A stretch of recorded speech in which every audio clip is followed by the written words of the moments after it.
कैसे हो बच्चों। मैं किंजल पटेल फ्रॉम अश्वमेघ विद्यालय। विद्यार्थी मित्रों, गए वीडियो में हमने कक्षा 6 के हिंदी विषय में इकाई 7 यह भी एक परीक्षा का अभ्यास किया था।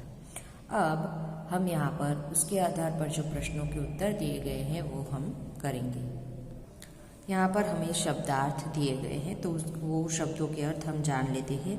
राहगीर यानी कि मुसाफिर, मुसाफिर, आईना यानी कि दर्पण, शक्ल यानी कि चेहरा, नवनिर्माण यानी कि फिर से बनाना या नई रचना, मेधावी यानी कि होशियार, अनुपस्थित यानी कि गैरहाजिर, होनहार यानी कि अच्छे लक्षणों वाला, कर्तव्य यानी कि फर्ज, कराहना यानी कि दर्द भरी आवाज से चिल्लाना, बस्ता यानी कि थैला, दफ्तर गुजराती में, बरकत यानी कि लाभ फायदा, पिक्चर यानी कि चलचित्र, बेसहारा यानी कि निसहाय, टांग यानी कि पैर, सबूत यानी कि लायक, पुत्र, जख्मी यानी कि घायल, एक्सीडेंट यानी कि दुर्घटना, लेट यानी कि देर से आना, इंसानियत यानी कि मानवता, जॉक यानी कि खून पीने वाला जंतु विशेष,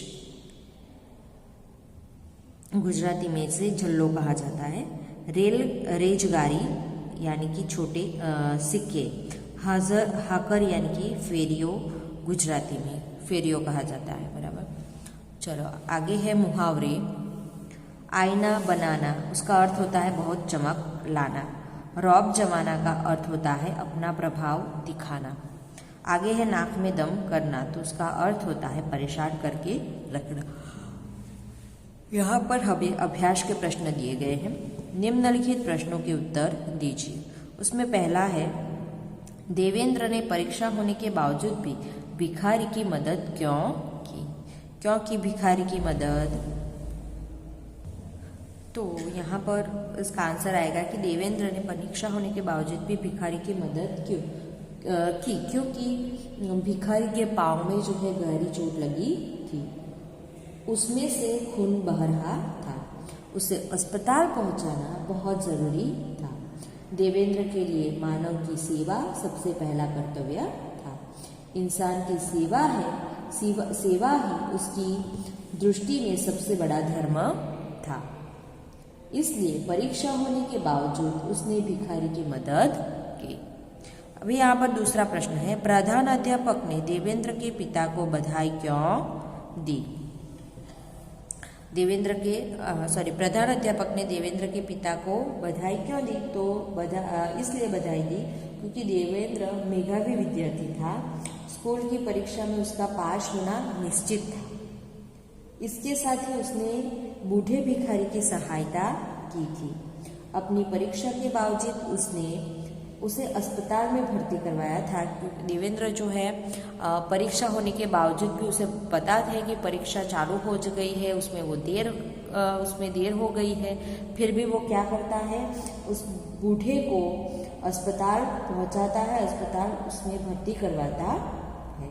इस तरह जो है वह इंसानियत की परीक्षा में भी पास हो गया था। और देवेंद्र जो था सचमुच ही होनहार सपूत था, इसीलिए प्रधान अध्यापक ने उसके पिता को बधाई दी। तीसरा प्रश्न है आगे, क्या देवेंद्र ने जो किया वह सही किया? क्यों? देवेंद्र ने बूढ़े भिखारी की मदद की, तो क्या वो सही था? और सही था तो क्यों? तो वो सही ही था। बराबर। देवेंद्र ने भिखारी की मदद की, बराबर, वो सही ही किया। बराबर। क्यों किया? तो भिखारी अंधा था, एक तो भिखारी अंधा था, दूसरा वो बूढ़ा भी और अपाहिज था। घायल होने के बाद वह पूरी तरह असहाय हो गया था, वो बेसहारा हो गया था। अगर देवेंद्र उसे अस्पताल में भर्ती न कराता तो पता नहीं उसकी क्या दशा होती। इंसान की सेवा व्यक्ति का सबसे पहला कर्तव्य और सबसे बड़ा धर्म है। देवेंद्र ने इसी कर्तव्य और धर्म का पालन किया, इसीलिए उसने जो किया वह सही किया। तो यहाँ पर ये उसका आंसर आएगा। दूसरा प्रश्न है, आप स्कूल के मैदान में खेल रहे हो और आपके साथी को पैर में मोच आ गई तो आप क्या करेंगे? चर्चा कीजिए। अगर आप स्कूल के मैदान में खेल रहे हैं बराबर, और खेलते खेलते अगर आपके साथ खेल रहे आपके मित्र को चोट लग जाती तो आप क्या करोगे? उसको वैसे ही वहां पर पड़े रहने दोगे और आप खेलते रहोगे, या फिर आप उसकी मदद करोगे? आप क्या करोगे?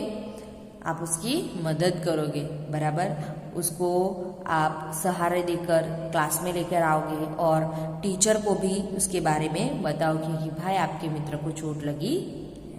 फिर जो भी होगा टीचर उसके पेरेंट्स को फोन करेगी, या बहुत ज़रूरी है तो अस्पताल लेके जाएगी बराबर।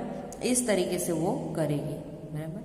तो आपको ये करना है कि अगर आप खेलते खेलते क्लास में, स्कूल में ही नहीं, अगर बाहर घर पे भी आप खेल रहे हो और आपके साथी मित्र को चोट लग जाती है, तो सबसे पहले तो आप उसको उठाओगे, उसको घर लेके जाओगे बराबर। घर पे खेल रहे तो घर में लेके जाओगे, और स्कूल में है तो क्लास में लेकर जाओगे, उसको बिठाओगे, उसको पानी दोगे, और टीचर को, स्कूल में है तो टीचर को, और घर पे है तो उनके मम्मी पापा को आप बताएंगे कि भाई इसको खेलते खेलते चोट लग गई है बराबर। आगे का प्रश्न है प्रश्न नंबर 3, लिंग के आधार पर वाक्य सही है या गलत? अगर वाक्य गलत है तो सुधार कर दोबारा लिखिए।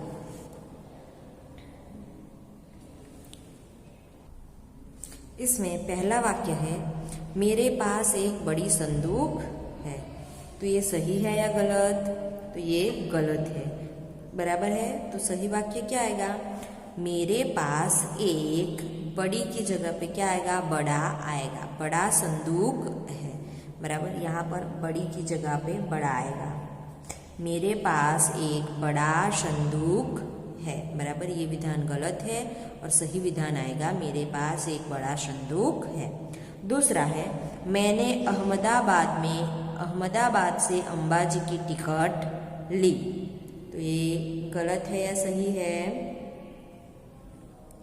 गलत है बराबर। ये भी गलत है। तो क्या आएगा? मैंने अहमदाबाद से अंबाजी का बराबर। अहमदाबाद से अंबाजी का आएगा। यहाँ पर क्या आएगा? की जगह पर का, अंबाजी का टिकट लिया।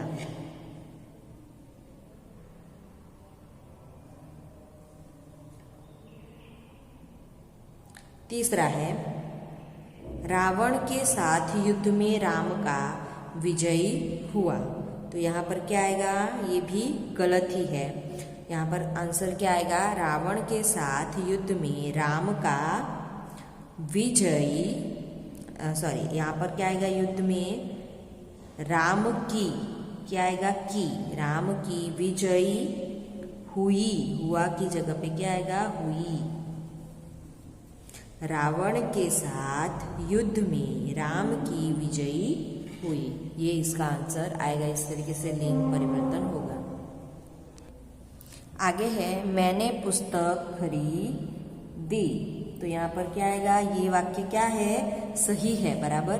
ये लिंग रचना की तरह से ये सही ही है कि मैंने पुस्तक खरीदी बराबर। पुस्तक जो है वो स्त्रीलिंग शब्द है, इसीलिए खरीदी बराबर। चलो पांचवा है, रमेश की स्कूल विशाल है। तो यहाँ पर क्या आएगा? ये लिंग की तरह से क्या है? गलत है बराबर। तो क्या आएगा यहाँ पर? रमेश का, क्या आएगा यहाँ पर?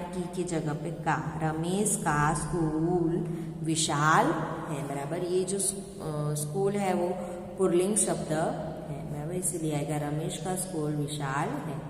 छठा है, आपकी आवाज मधुर है। तो ये वाक्य कैसा है? आपकी आवाज मधुर है। तो ये सही है बराबर। तो यहाँ पर हम कोई परिवर्तन नहीं करेंगे। चलो सातवां है, रोहन को क्रिकेट खेलने में बड़ी मजा आती है। तो यहाँ पर क्या आएगा? ये विधान सही है या गलत है?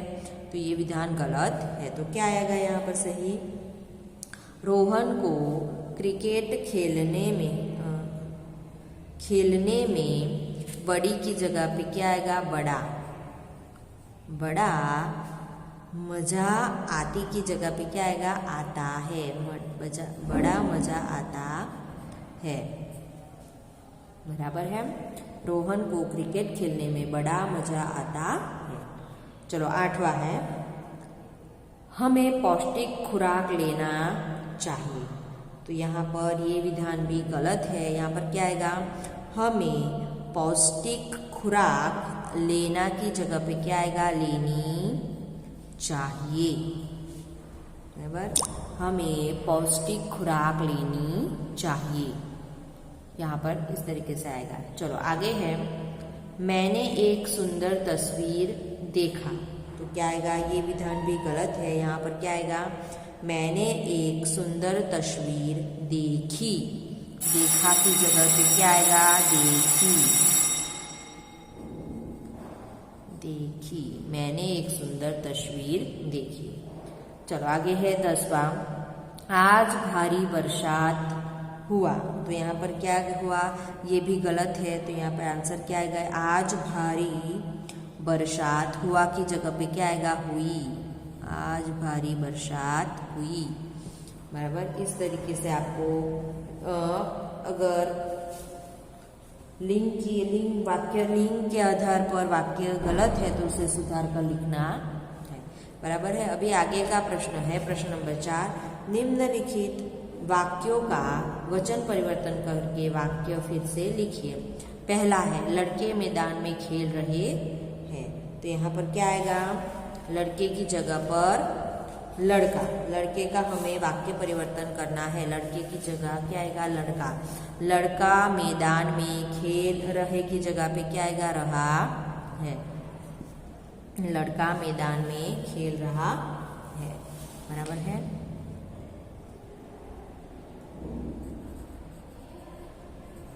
लड़का मैदान में खेल रहा है। बराबर है, इस तरीके से आएगा। चलो दूसरा है, आकाश में पक्षी उड़ रहे हैं। तो यहाँ पर क्या आएगा,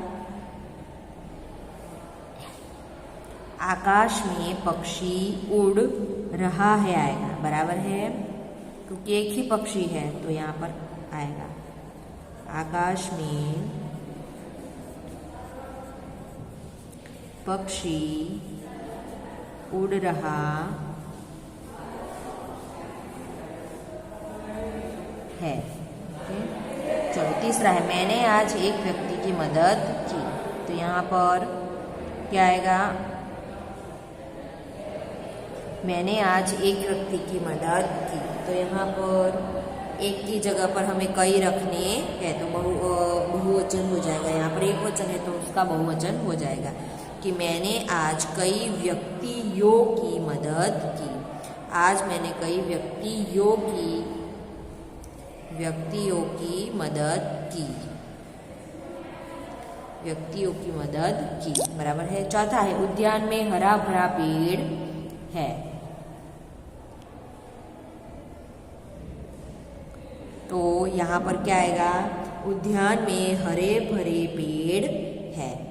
पांचवा है, मेरी किताब वापस दीजिए। तो यहाँ पर क्या आएगा, किताब की जगह किताबें, मेरी किताबें वापस दीजिए। बराबर है। तो इस तरह से जो है हमें प्रश्नों के उत्तर करने हैं। तो आज हम यहाँ तक करेंगे, बाकी के जो स्वाध्याय के प्रश्न हैं वो नेक्स्ट लेक्चर के अंदर करेंगे। Thank you and bye.